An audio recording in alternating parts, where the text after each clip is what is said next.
শুভ বিকাল। আশা করি সবাই ভালো আছেন। আমার সেই প্রিয় জায়গা, এইখানে আমি অনেক ভিডিও করেছি।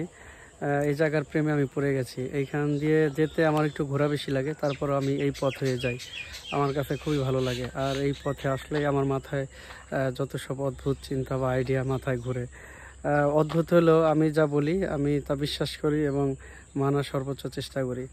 আজকে এখানে আসার পরে এক অদ্ভুত কথা আমার কাছে মনে হলো, সেটা হচ্ছে আমাদের জীবনের জয় পরাজয় দারুণভাবে প্রভাবিত করে। আমরা বিজয়ে আনন্দিত হই, খুশি হই, অনুপ্রাণিত হই। আবার সেমভাবে আমাদের জীবনের পরাজয় আমরা কষ্ট পাই, আমরা হতাশা হই, আমাদের মনোবল ভেঙে যায়।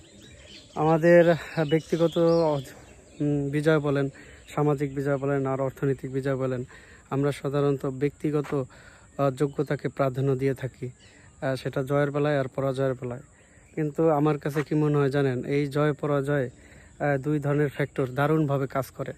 একটা হচ্ছে উইনিং ফ্যাক্টর, জয়ের জন্য উইনিং ফ্যাক্টর, আর পরাজয়ের জন্য লুজার ফ্যাক্টর। উইনিং ফ্যাক্টর এটা হচ্ছে দৃশ্যমান না, আপনি দেখতে পাবেন না, কিন্তু বুঝতে পারবেন, ফিল করতে পারবেন। আপনি আশেপাশে থাকছে, হাঁটছে, চলছে, বসছে, তাতেই যথেষ্ট আপনার বিজয়ের জন্য। জাস্ট আপনাকে উইনিং ফ্যাক্টরের কাজ হচ্ছে যোগ্যতা সম্পন্ন বা যার জয়ের বা এই জয়ের যোগ্যতা আছে তাকে জাস্ট একটু পুশ করা। দেখবেন এদের কারণে বিজয়গুলোই অনেক সময় নিশ্চিত হয়ে যায়।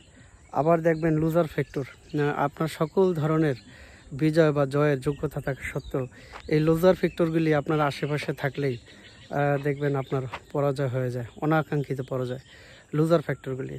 তা আমার কাছে মনে হয় যে আমাদের জীবনে যদি আমরা যদি এই উইনিং ফ্যাক্টর এবং লুজার ফ্যাক্টরকে আইডেন্টিফাই করতে পারি, একটু কঠিন এবং স্যাক্রিফাইসেরও ব্যাপার, তাহলে আমাদের জীবন আরও মসৃণ হতো, সুন্দর হতো। সেটা আস্তে আস্তে মনে হলো। সবাই ভালো থাকবেন।